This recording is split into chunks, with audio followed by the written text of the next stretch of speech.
My name is Lorraine Bauer, and I'm the Executive Director for the CIO Association of Canada. For those of you who don't know who we are, CIO-CAN is a community of over 550 Canadian CIOs, CISOs, and IT executives. Our mission is to facilitate networking, sharing of best practices, executive development, and to collaborate on issues facing CIOs and IT leaders. Today's webinar, The Invisible Line, Securing Endpoints in a World Without Boundaries, is brought to us by our very valued partners from ManageEngine and our guest speaker, Romanus Raymond, the Director of Product Support, Unified Endpoint Management and Security for ManageEngine. Romanus is responsible for ManageEngine's UEM customers across the globe, and he oversees the onboarding, product and training, and implementation and support experience. He also heads up the product evangelists, professional services, partner certification, and customer success teams. He's passionate about customer and employee success, solving complex challenges with teamwork and innovative thinking. His role demands evaluating technologies and applying industry-leading trends and tools to achieve delivery, quality, and business objectives that drive the businesses forward. Thank you for joining us today, Romanus, and for sharing your thought leadership with the CIO-CAN community. Over to you. Thanks, Lauren. Thanks for the quick intro. Thanks for joining us. So I wish that you all are happy, healthy, and being a blessing to others. With that note, I'm going to be starting the quick 15 minutes webinar, which I'll focus on one strategy and how that I was able to interact with all my enterprise customers and how this was useful to them, right? And I'll also be focusing on the security aspect of endpoints, right? So this one, invisible line, securing endpoints in the world without boundaries, it focuses more on how we have transformed from our traditional way of managing the assets, right? So we used to have a perimeter where we have IDS, IPS, firewall kind of stuff, which protects everything which is inside this, right? A castle where you have a moat, and that moat is actually protecting people who are actually coming from outside. And you have a bridge which allows only people who are actually authorized to go inside, right? From that level, we have moved to a level where there is no boundary. The invisible line has gone, right? Now, what is that the current scenario with the modern technologies, AI, ML, and few allied technologies? How are we bringing this line to visibility and creating boundaries to protect our endpoints and secure them so that the business runs as usual, right? That's going to be the objective of this webinar. With the product related information, I want to introduce myself and my organization. You heard me, that's Romanus Prabhu Raymond from ManageEngine Zoho. ManageEngine is the enterprise IT division of Zoho. Zoho is a parent company that has SaaS-based applications, which we call as operating system for the business. So any department from HR to your marketing to customer success, support, anything, you should be able to have this product offering. And the enterprise IT focus is the main area of interest for ManageEngine, right? So this is our portfolio in terms of that. So this has got the IT service management, right, from help desk to ITIL based applications, and then CMDB, where typically organizations wants to have the tickets raised and then documented, all the assets mapped to it, right?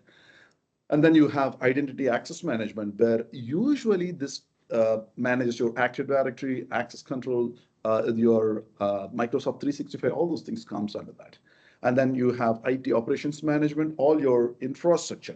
Say, for example, your routers, servers, switches, and the bandwidth consumed by them. And all of these things comes under IT operations management. And we have ASIEM, where the log collection is happening, where you should be able to make some meaningful, insightful data from that and then act upon it from the security aspect.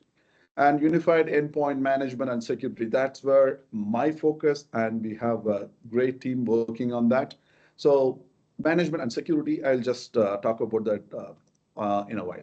And then we have IT analytics, which is a business intelligence platform which cuts across through all these four major areas and gives you better visibility in terms of product and the business perspective, right? That's the quick introduction about Manage Engine. And I want to take you through this. This is one of my favorite slides. So this talks about our existence in this industry for the last 20 plus years, right? And this is the line of evolution of products over the periods that Manage Engine has released. And if you focus the last decade, it has focused more on the security aspect of enterprise, right?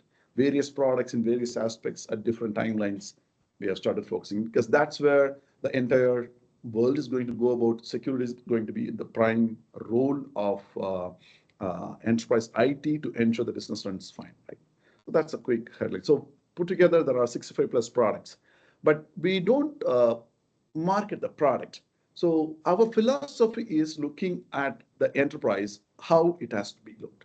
Now, this is a general way of looking at how an enterprise is organized, functional, right? There are three layers that we see. One is about the operational layer. The second one is about the strategy, what you arrive at, and the outcomes, where the C-level people, the heads, want to have this one, right?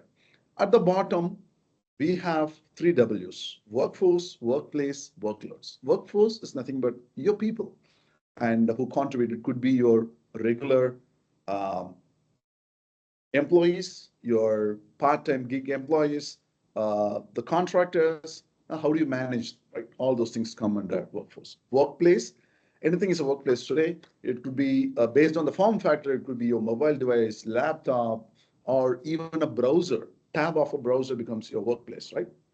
And then workloads. What binds you with the organization is this infrastructure. That's your workload, right? Now, we have different roles functionally, operational level.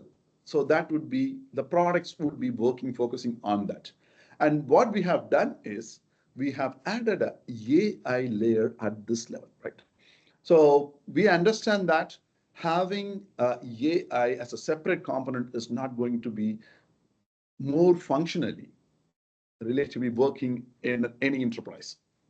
So what we have is this AI intelligence, actually ML, and built at this operational layer so that the data from here is structured and very clear so that the upper layers, it could be strategy, it could be outcome, can leverage that to its maximum, right? So that's the objective. Now, the next layer is strategy, where usually people understand this layer based on the service which is provided from there.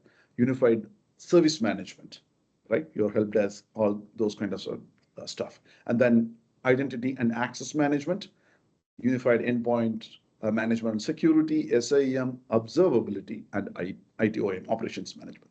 All these things are your strategy. From here, you should be able to implement that. And please understand this is a platform. That's where we are traveling. So any solution, if it is a platform, you should be able to take a solution provided across the platform for all consumers, all departments. And finally, the outcome, what we see here is the top level people want to understand what is the outcome because of the strategy and the operations. Say, for example, incident response. Now, when there is an incident, they want to understand what has happened, how was the response, and how are we efficiently handling that. Not in terms of strategy, not in terms of. So the C layer, the top layer, would want to understand certain outcomes. What is the business continuity? So wherever we have challenges, how can this be alternated, and how soon business interruption can be resolved and you can bring back to the business to as usual, which runs as usual in a regular way.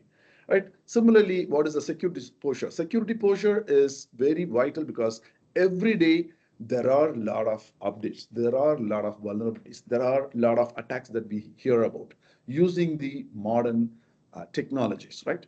Which makes your business vulnerable if you are not maintaining a proper security posture.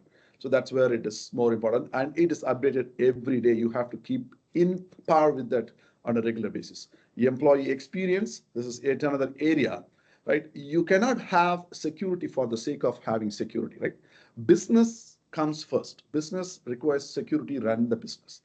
Now, when you stress more on security, when there is not a good experience for the employees in terms of continuing, doing the business, right, that becomes a burden, overhead over your business. So we have to be very careful. Now, this whole exercise, I understand all of you know about this, but this is a platform where we can reassure that what we practice, what we have as guidelines in our organizations, when we share this, we are reassured that this being the same strategy or approach has been followed, or whatever is applicable and can be adapted, there is a chance for that. So that's the reason that we want to have this webinar and exchange these ideas.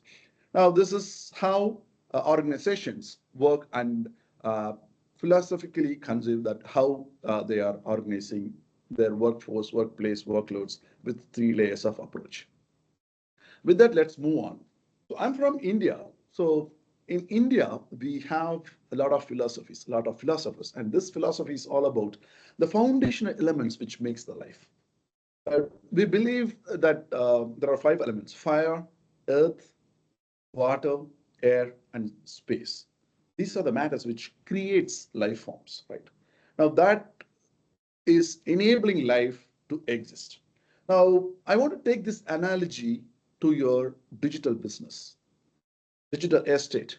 Now, there are 5 elements which makes this digital business or digitalization your enterprise assets. We can generally call this as enterprise assets. Identity. Identity is nothing but the people you have. I said regular contractors, part-time workers, and how they want to access, what are the access controls, all those things. They come under identity. And they use the endpoint to access any application or service which they want to contribute to the business, which means endpoints becomes pivotal in terms of accessing, bridging between the organizational resources and the individual who's going to contribute for the business. And data is the center focal point, because I will come to that, because data is something that we want to protect. Business runs with the data and the intelligence what you have. And there are more people, more than the business, what the people who are involved in the business. There are other people who are interested about this, right? And then we have applications which generate this data from the endpoint by the identity people you have. And infrastructure is the one which binds everything together so that all come together to run the business successfully. So any service, any applications, whatever you do in terms of building your digital enterprise business, it comes under the major, these 5 elements, the foundational elements, right? Now, keeping that in mind, we have to understand that these elements are capable of developing vulnerabilities over a period of time. Now, why is that happening? That's the nature, because if you take every month, second Tuesday, Microsoft releases patches for all its known identified problems. That could be in terms of patches, that could be in terms of enhancements, bug fixes, enhancements, features. So there are different ways that it's been done. But there are vulnerabilities which will develop in these forms of assets. This is something that is reality that we have to understand. Now, here comes the interesting part, right? The business runs because of these assets which build and runs the business. Since they develop vulnerabilities over a period of time, there are 2 parties who want to leverage those vulnerabilities. One, people like you who have strategy, policies, and governance, and then have people, process, tools to ensure these assets are protected well and the vulnerabilities are remediated as soon as possible without being impacting the business. On the other hand, you have adversaries who are actually trying to maximize these vulnerabilities, create a risk and threats for your organization. Right. Now, this is going to be a never-ending war. This war of uh, protecting the assets, the organization from the bad guys, people like you with tools, strategies, process, and people trained for that, trying to minimize the risk, vulnerabilities, and run the business as usual. Now, in this process, there are a lot of challenges. You need a lot of visibilities. Now, as a CISO or as a CIO, uh, based on the NIST framework, easiest one, the simplest one, these becomes your primary objectives. You have to protect your business, which is nothing but based on the assets. Now you have zero trust architecture implemented, you have cloud infrastructure, then you have to ensure that it is secure. It's not only you who are contributing to the business. There are other people along with contractors and other kind of employments you have. And how do you manage? How do you manage their vulnerabilities, their risk, right? All of these things come under protect. And detect is something where you have to ensure that you are automating the security process. You cannot do it every time manually. You cannot have it identified and fix it every time. So it has to be automated. And leveraging your latest technology is the key, right? AI and ML, which is talk of the town now. And then having better threat intelligence, right? What's happening within your organization is one concern, and what is happening outside the world, similar industries, are they being attacked? How are they being attacked? And what is the process? What is the IOCs, indicators of compromise, indicators of attack are done? So you should have a lot of threat intel so that you should be able to protect yourself futuristically, proactively. Governance is basically across the globe or in your own region, you have certain grounds. There are governance based on the industry, PCI DSS, healthcare, HIPAA, and then various stuff. And similarly, there are regional GDPR, NIS2, DORA, right? Uh, and then CCPA, NCA. Depending on the region, there are a lot of governance and regulatory requirements, which is very essential because it's all legal. And then you have respond, which is very essential. Now, respond, I want to translate it into resilience. You understand there are attacks, you are able to protect from the attack. In spite of that, you also get attacks. Then you have the detection methodology. And then in spite of that, you have to come up with resilience so that though there is an attack, you are able to successfully come out of that and ensure that you are working as you should, right? That's resilience. And apart from this, your strength is your people or people who work for you, right? Now, having a security culture is very essential, and that's going to enable you or cut short a lot of challenges and ensure that you are safe and secure. Similarly, you need to have talent, skilled people, because when you are going to have, I'm going to give you strategies which can give you more insights about that. Now, these talents has to have, adapt a new product, new technology, new tool, and then work on it and have to have better talents managed for your organization or outsourced in a better way. And finally, risk management. All these things are basically the task which comes to a CISO's focus, right? Now, from this point, I want to focus more intensively on the endpoints, right? Now, these are the data that you should be aware. There are a lot of endpoints. Now, when you say endpoints, there are different form factors. Your Android devices, tabs, your iPhones and iPhone tablets, and then you have Windows laptops, Mac laptops, and the Google devices, right? IoT devices. Now the count is 75 billion, and I'm sure it's going to grow more moving forward. And there's a survey which talks about enterprise would typically have 6+ endpoint types, couple of mobile devices, couple of laptops, you have test environment, you have IoT devices, watches, things like that, right? That can easily make. And then what is shocking is 50% of the internet traffic is from mobile, right? So we expect that it's not only official or data which is coming out of business, it's everything, right? All the entertainment, all our kids and everybody using that. So that's one. And the last one is like in this 25 years, the remote work has moved 159% hike. And I strongly believe only after pandemic, it has taken an exponential growth, which everybody would agree with me, right? Now, that's the period where people want to have remote work and finds it is actually effective and contributing to the business. And there are a lot of challenges. As an IT guy, everybody would agree that it's a pain, right? People would bring their own devices. They want to use that in the organization and do it. There are a lot of challenges, but still, from the business point of view, people can work from anywhere, contribute to the business. That's the bottom line. And as IT, we should be able to enable that with a lot of challenges and pain and a lot of teamwork. Right. The reason why I was talking about traditional model, the castle and the moat, from there to zero trust. Right. There is no boundary. But as I mentioned, with the latest technology, we are going to recreate that boundary without tampering the end user experience at the same time, ensuring that your business is protected, your data is protected, your identity of the employee is protected, and everything is maintained in the right way, right?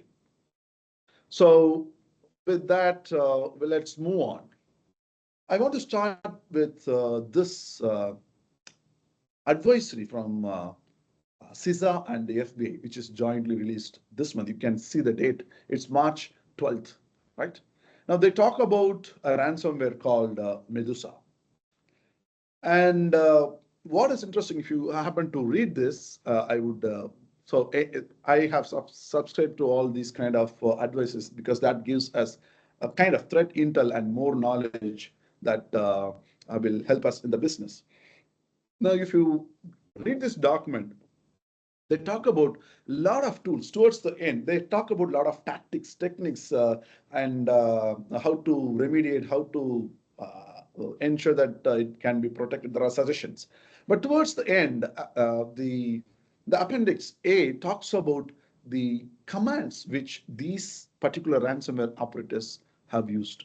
Now, if you go through this, you will find everything is familiar to you, right? Just a command line, cert util, right?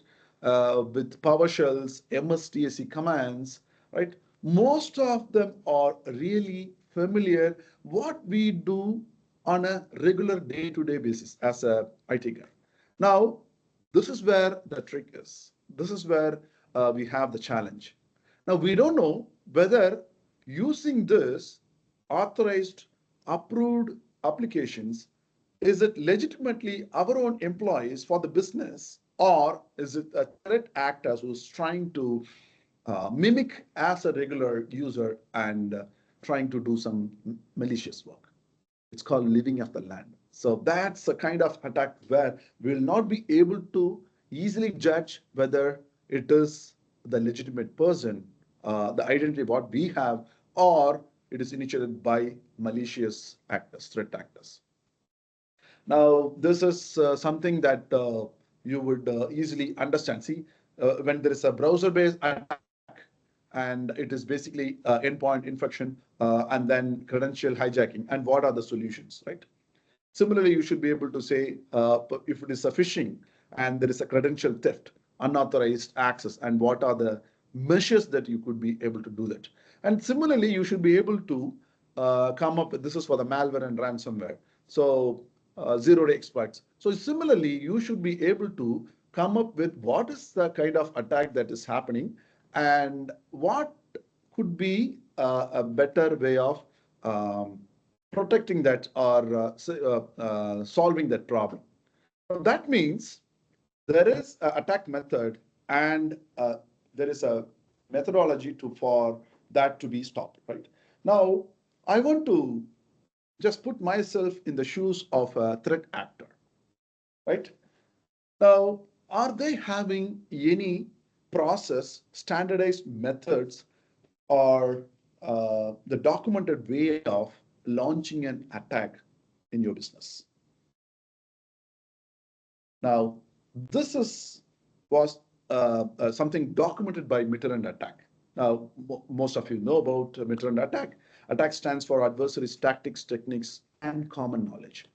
Now, right from recon, right? How do they look at your network, right? And then see what are the areas that they could be, find the gap, and what are the areas they could get in, and initial access, execution, till the level of impact. There are 14 to 15 such tactics which they say. These Mitterrand attack or Lockheed and Martin kill chain, they have studied the attacks and formulated a standardized step-by-step approach how a threat actor would devise his attack for the launch of stealing the data or getting into your organization.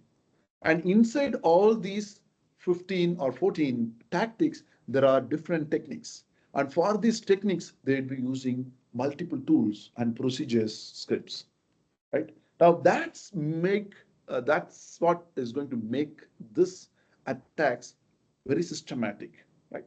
And then we should be able to find that. Now, one such example, I was talking about Medusa ransomware advisory. And what you see here, probably I hope you are able to see this. Probably when I send you the presentation, if you want, you should be able to view it clearly. This talks about from the initial access, how they get into your one endpoint where he was able to find the gap, and from there how he was able to move further and then do some privilege escalation, and then do a lateral movement, and then find what are your data, and then do an impact, taking the data out. Right now, this is documented. You can see here, and each red box is something that which we can call it as tactics. And inside the tactics, you have the techniques and what documented methods have been used in that. Now, we should be able to get this based on the tools and the process that we follow when we have a lot of information about this. Now, this is about some interesting stuff. The last year, data exfiltration, taking the data outside. So there are different methods, right?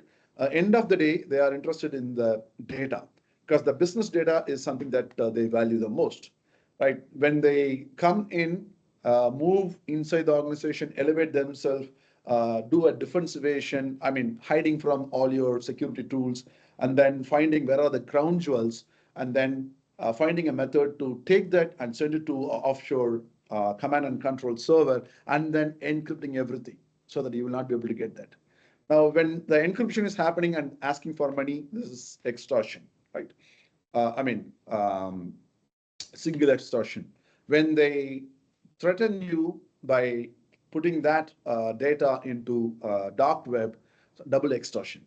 And they go on selling this to third party, other people, triple extortion. So they want to make money out of it. What they do is the last step is before the impact, it's exfiltration. Now you could see here different such ransomware operators are using most popular common applications as exfiltration tools, right? That's the slide. Now, this one talks about the information stealer. This is very interesting. Now, we have seen 14 or 15 tactics, right from recon to impact. Now, not all ransomware operators follow the procedures. Now, this is where they come together to launch an attack in a more calculated or coordinated way. The first recon and developing a tool, initial access. Now, all these 3 or 4 steps are done by these information stealers. What they need is the credentials or the higher privilege credentials or the loopholes or the vulnerabilities or what is the application running where, and more such insightful information. Now, these information stealers, the applications are in last year's finding, will run inside your organization, will collect this information. Now, they call themselves as initial access brokers, which means our original ransomware operator doesn't need to go through all these 14. They reduce first 3 to 4 steps and give them the information. And the ransomware operator will directly get in and start from the defensivation or persistence or how they move to the lateral. So it's a coordinated way of launching the attack. So these are the information stealers. They are as malicious, as dangerous as attacking tools, what you could see. And these are the popular offensive tools which they found last year's the top 10 ones, right? Now, this is from one particular case study where dark side ransomware attack was done on a victim. And then these are the software which they found, right? Now, it's more in terms of COTS, commercially off the shelf, free software, free utilities, and open source software, a lot of such things, right? Now, here is the summary of that. 91% is basically the applications which are actually available in public websites, or you should be able to make use of them. And only 9 to 10% is what they develop. That could be mostly for the encryptions, messaging, communication, those kind of stuff. So it is very essential that you understand what are the applications you run and under what privilege you run. And you need to come back and check them. So that's where the tools and the process and auditing is going to help you out. Now, what we have seen is how a threat actor is able to do that. Now, what do we have in term as strategies? I understand I want to repeat the same stuff. You guys already have a lot of strategies, methods, tools, process, people in place and doing great job. Now, this is a platform where we want to ensure that reassurance that with our experience with large number of enterprise, large GSIs customers, then we are able to get a mind share and come up with strategies and suggest them so that it's successful. So this is one such strategy which I personally find it helpful, interesting, and people would be able to align it. Now, this is only a strategy, right? You can align the tools based on this strategy. This is a Johari window, which talks about a strategy to protect the endpoints against the vulnerabilities. Now, this graph is plotted vulnerabilities against remediations. So the first quadrant is going to be known vulnerabilities against known remediations. And the second and third, which I have marked it as blind spots, are basically unknown vulnerabilities. I just put that as unknown, combining two. And the third one is about unknown. We don't know what is the vulnerability. We don't know how are we going to protect that. Right? So this is how we classify the vulnerabilities which exist in the endpoint and how can we manage it, secure it. Now, the first layer is known vulnerability. Second layer will treat the unknown vulnerability. The third layer will handle the unknown. Now, keeping this in mind, so I want to move to the first layer. The first layer is your patching, right?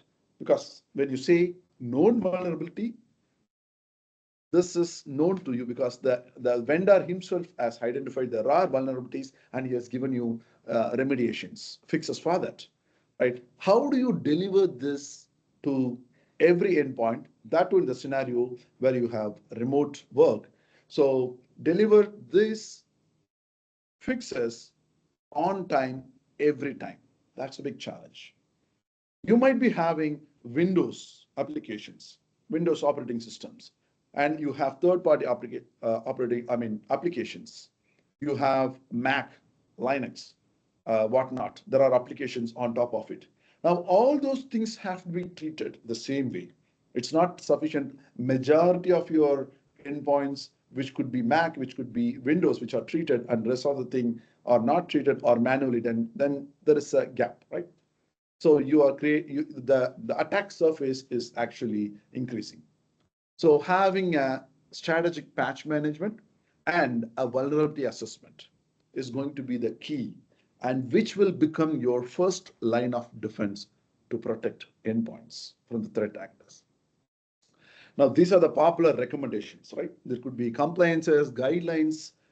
You can or certain things are basically uh, uh, becoming law. A lot of such things. I'm just giving you a popular graph. Now, I want to take just one, since it's multiple compliances, multiple such regulations are there. I want to hit the commonality, right? Now, you should be able to achieve not only the patching and vulnerability, because there are configurations uh, underlying this. So that should be able to address the compliances where these are the commonalities which you can surely address, right? Data security, risk management, incident response, access control, and audit and reporting. I'm not going to go through each article under different headings, how they can, uh, what is the definition, how they can, you should be able to have a control over that. I'm just not going in detail because this itself is going to take yet another big seminar and discussion.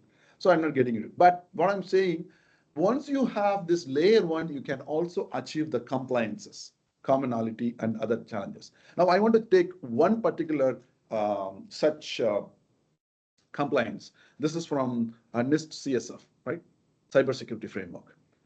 Now, I know that you understand this, but for the sake of webinar, I'm just saying. So there are 5 pillars. The first one talks about identify your assets. What are your assets?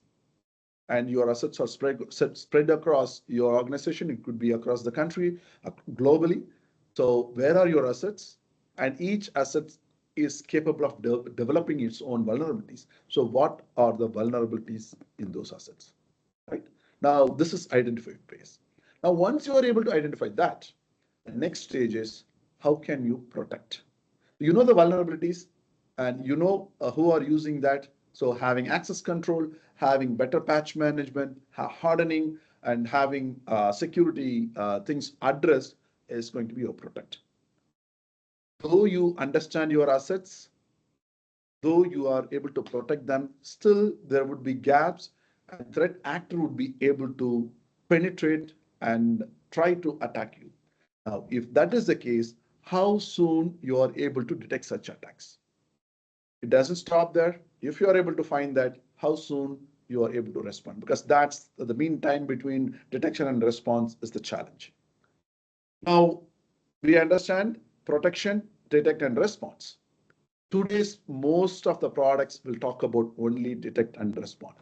Now that's where I'm giving a strategy that should be there at one layer, but before that, you should have other known, unknown vulnerabilities properly handled so that you don't have much noise in your detect and respond where you will find only the unknown coming in. So based on various other techniques, you should be able to find that, right?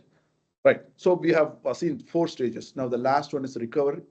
Recover, I want to translate that into resilience. So you should be able to get the recovery and also resilience. Attack is happening. We understand it is possible. So at any point of time, how can you neutralize that and come back to normalcy and run the business as usual? Now this is what is the one perspective of understanding NIST in a very simplest way. Now, we understand NIST cybersecurity. How can I practically put that into practice? Now, I'm not going to look at it from the tools perspective. I'm not going to look at it from the people who are managing that or the processes which have. I want to look at it from the assets point of view. So here is the way that you can easily associate that with the assets that in real time you manage. These are the assets that I manage real time, and this is the NIST recommendation. Now I'm going to have this matrix filled with relevant controls or modules only with respect to endpoints. Now you might wonder why the other assets are also filled in. Since there are applications, data, network-related identities, which spill across, which are part of endpoint. I've just marked them. Now, if you are able to get other people responsible for other assets and fill in these controls, you are actually seeing how well all your endpoints are protected with respect to assets are protected with respect to the NIST framework recommendation. Or to put it in a different perspective, you will find the gaps. You are looking at your network, your assets from the threat actor's point of view, see where are the gaps. Now that's where you should be able to put the right controls and manage it. Now this is not only for NIST. Any framework, any regulation, any such recommendation, you should be able to correlate and then have it uh, tabulated and have controls easily addressed. It could be PCI DSS, HIPAA, NIST, DORA, or whatever it could be. So you should be able to achieve them, right? So what I'm saying is your first layer of defense, patching, vulnerability, configuration management is something that will your compliance is at the asset is the heart of compliance, right? When you're able to manage this and manage the known vulnerabilities, then you should be able to do rest of the compliance and ensure that it is in par with what is expected. Now, the last one about the first layer is now adding a AI and ML functionality at this layer will enable you to do a better vulnerability scanning, right? And then it will do a better patch management. When I say better patch management, now today you do a test deployment and then do it for the production. Is your test environment mimicking the original production environment? I mean, in terms of all operating systems, all applications, different versions. Now, AI can, machine learning can bring that and uh, create a test environment which could be most closest to your production environment.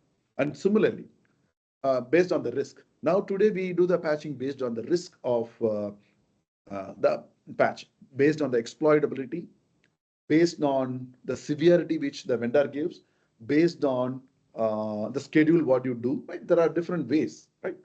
But when you have AI and machine language involved, learning involved in this, you should be able to do it based on exposure risk, which means if there are servers which are deep inside your network, not exposed to the outside world, and there are salespeople who have business applications which are running on them and not patched for a long time, and then there is a challenge. So these endpoints should be prioritized and treated as first in terms of patch management, right? So there are a lot of intricacies, a lot of small things which can tighten and ensure the existing layer one is done efficiently. Similarly, configuration management, the vulnerability assessment is going to come back and tell you that there are misconfigurations and vulnerabilities, ports, protocols, things like that. On the other hand, if he is able to find that, it should be able to do that also, doing a configuration management, hardening of the endpoints, right? Configurations, all those things are possible. So with this layer, this becomes your first layer of defense to have better patch management, vulnerability management, configuration management, and gives you better compliance and compatibility with all the regulations. With that being said, I'll just move on to the next layer. As I mentioned, I want to combine these two layers, blind spots, no unknown vulnerabilities. Now, let me take a browser. Browser, you are doing a patching, but inside the browser, there are a lot of components, helper objects, plugins, extensions, few other components running. Are you patching that? Are they leaking data to the outside world? Are they running on elevated privilege? Unless you bring visibility, this is going to be a blind spot. When you bring visibility, you can have right controls in place. Similarly, you're doing a patch. The endpoints which are not reaching your management server, how do you treat them when they come back to the production network? Now it's not there in the network for 3 weeks. When they come back, the security posture, what you have maintained for your organization is at one level. What you have for this endpoint is one level. Now, when they come in, how do you treat them? Are you allowing them inside the production network, or are you having a methodology at the endpoint level, not at the network level, at the endpoint level, understanding this, cutting all the network related communications, and ensuring that this endpoints is in par with the security posture, which means patches, software update, hardening, whatever you want to do is in par with what you have defined for the organization. Ensure that, then allow it inside the organization. Quarantine and then allow. So that's at the endpoint level, not at the network level. So that's something called device trust. So you have no visibility. Bringing visibility, you can have better control over that. Data loss prevention, which means what is sensitive data according to your organization. It could be PII, PHI, financial data, right? It could be anything. Now, once you define a policy for that, data leak cannot happen through the USB devices, a screenshot, or a copy or paste, or through email. So that's how you create a better approach in terms of you don't have visibility, but you should be able to bring that and have controls over that. Application. Do you have a allowed list of application? If you have, then you are actually stopping a lot of malwares which could come inside the organization, right? You are stopping that. And similarly, anything which goes out of endpoint to the cloud or cloud to the endpoint service should be encrypted so that no man in the middle kind of attacks can happen. Now, these are the blind spots we have with respect to endpoints, where having better visibility, spotlights will give you, will show you what are the vulnerabilities, what are the chances of data being leaked or tampered, and then you have better controls over that. And the last one is about the unknown region. So when I talk about this, probably you have understood that it's more in terms of detect and respond. As I mentioned, today's products, any product which is there in this detect and response, which will talk only about detect and response. That's where we want to advise our customers to ensure that it's more in terms of layering the strategy, layering an approach to ensure that unwanted noises about the known vulnerabilities are stopped at the bay, at one level. And bringing visibility to the blind spots, you should be able to have better controls. So those noises are cut down at one level. And at the end, you have a plain area where all known, unknown handled. And then you have area where you should be able to focus on any new unknown threats based on few other criteria. And that's where this last layer is talking about. So this one layer has different uh, components in it. Anti-ransomware. So end of the day, most popular attack today is ransomware or the malware, which NGAV will take care. It has got deep AV antivirus and behavior AV, and then you have threat intel, behavior AI, few forensic and threat hunting, which are part of this. Only when you have this, this is going to be a detect and respond. Now, this is where you end up with a lot of new modern technologies. This is where you are going to recreate your boundaries to ensure, apart from the boundary what we have layered in terms of known vulnerabilities, unknown vulnerabilities, right? So for these, we have defined various boundaries, areas to contain the problems which could come out of that. For the last layer, we are going to create a boundary using the modern technologies called AI/ML and relevant components with that. So probably first one would be the malware classification. The machine learning is something that, so if it is a static analysis, you should be able to, without even executing that, you should be able to find what is the problem and what are the malicious patterns and signatures. Based on that, you should be able to find that. This is static way of analyzing that. And dynamic way, you have better um, sandboxing where this malware is unleashed and see how they behave. So based on that, any changing or polymorphic or metamorphic malware could be identified so that it is helpful in terms of that. So machine learning is something that where we leverage at this point of time. And similarly, threat hunting, right? This is where we have to understand how you do a threat hunting and anomaly detection, behavior analysis based on the behavior, right? For example, this endpoint, we want to baseline. When you want to understand the behavior, it means that you baseline the behavior.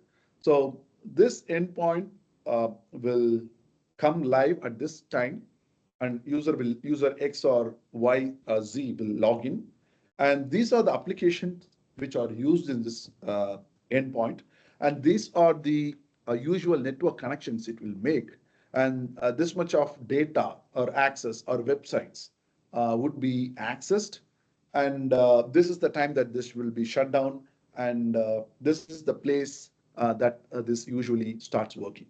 Now, I'm just giving you a high level understanding of this.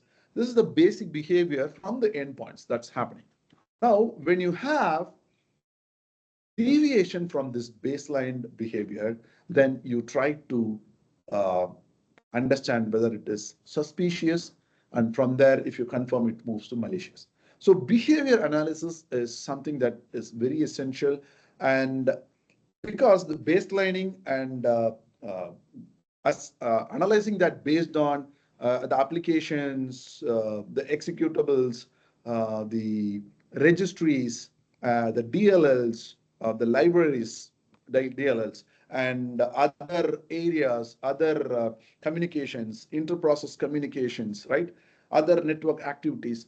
It's going to generate huge amount of data, and understanding the current, monitoring the current behavior and how it deviates from the original behavior is something that it needs huge data processing. That's where the AI and uh, ML comes into action. And please understand there's a real-time monitoring, comparing the behavior and then coming up with a lot of suspicious or malicious.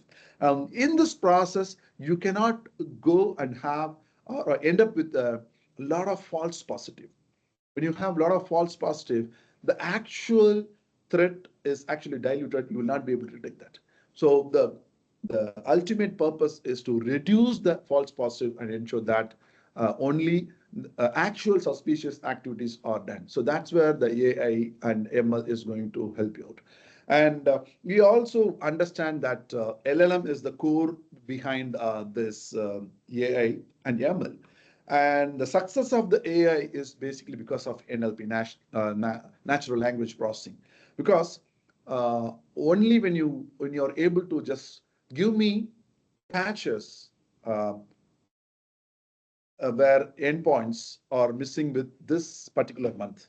When you're able to say that and it is able to bring those patches, and then it is able to automate that in terms of doing the patches, coming back, telling you. Now, everything happening in terms of natural language processing is the success of AI, where in turn it is going to take that and um, process and do some actions on that. And yet another area is of the LLM is basically understanding the logs, right? Now you have to, when you want to do a forensic, when you want to understand,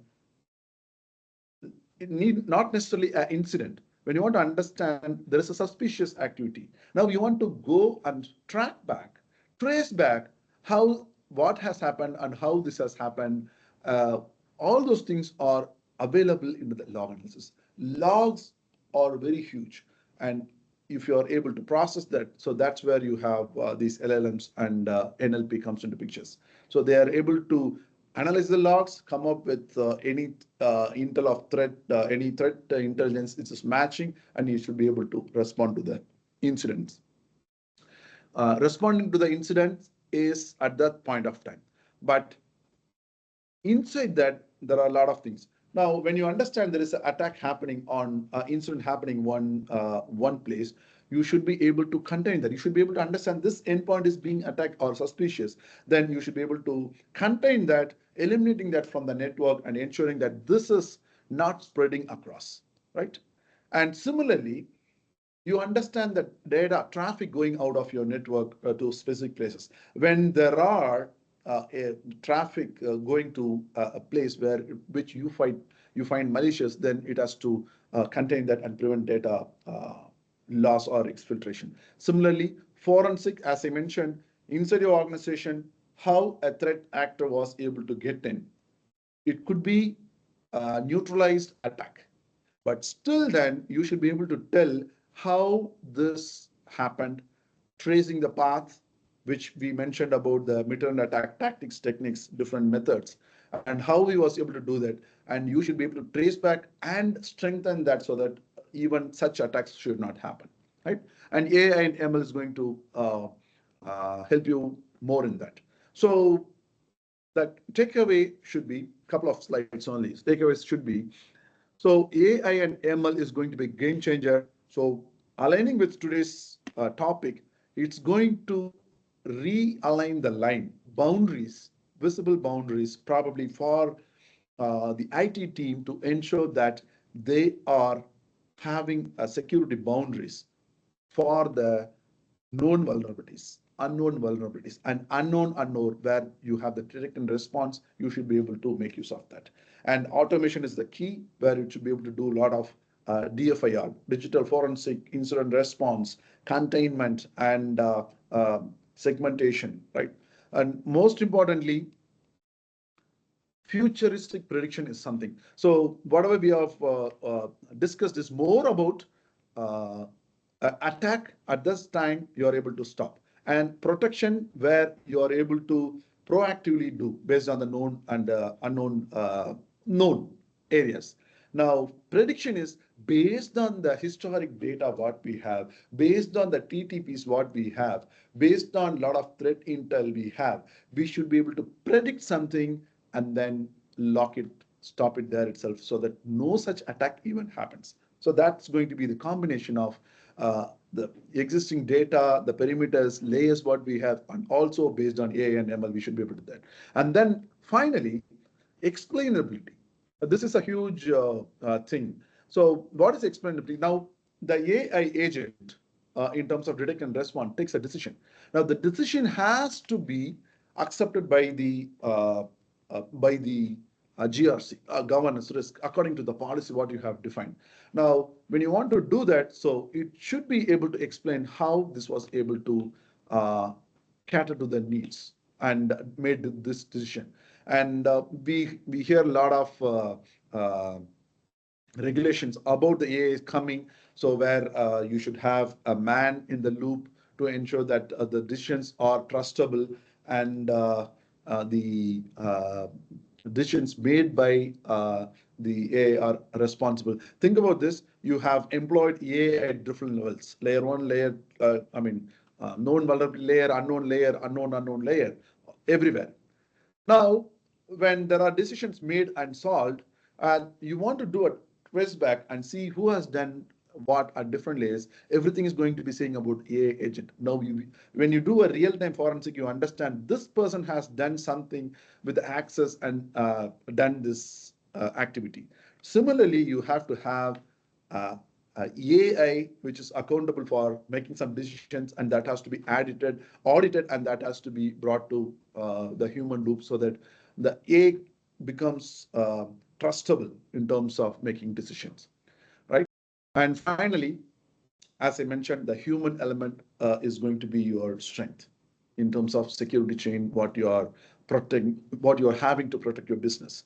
So educating them, empowering them with a lot of process tools and direct methods to report, and then creating a culture of security is something that is going to actually enable these human elements to be the front runners, the torch bearers, to ensure that they are actually filtering out a lot of noises and able to find a better solution and run the business as you should is something that's really important.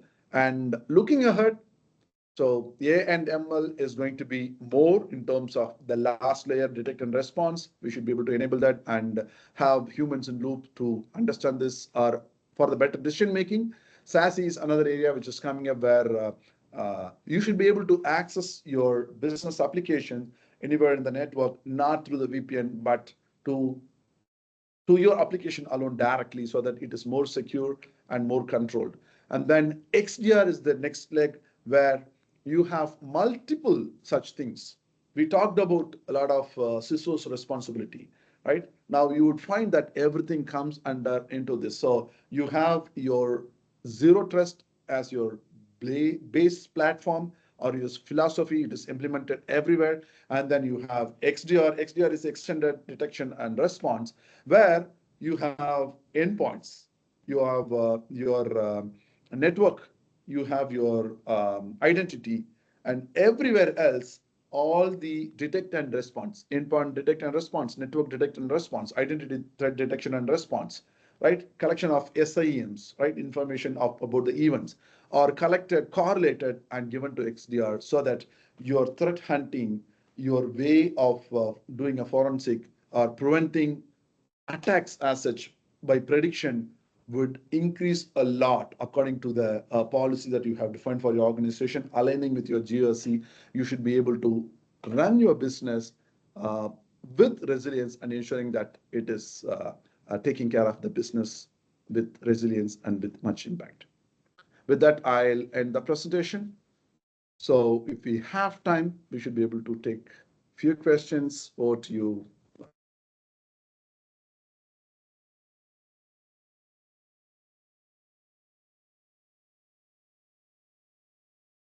Thank you so much, Romanis. That was an amazing presentation, just filled with so much thought leadership for our community. We really appreciate it.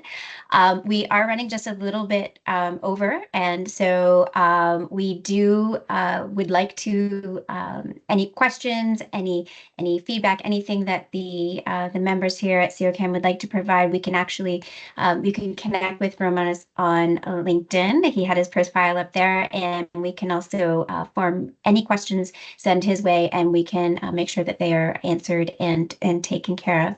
So again, thank you to you and your amazing team at Manage Engine and Zoho for all of your support and for being with us. And I know it's late in the evening for you all, so we really appreciate you spending your time and sharing your insight and educating all of our members and being with us. So thank you so much.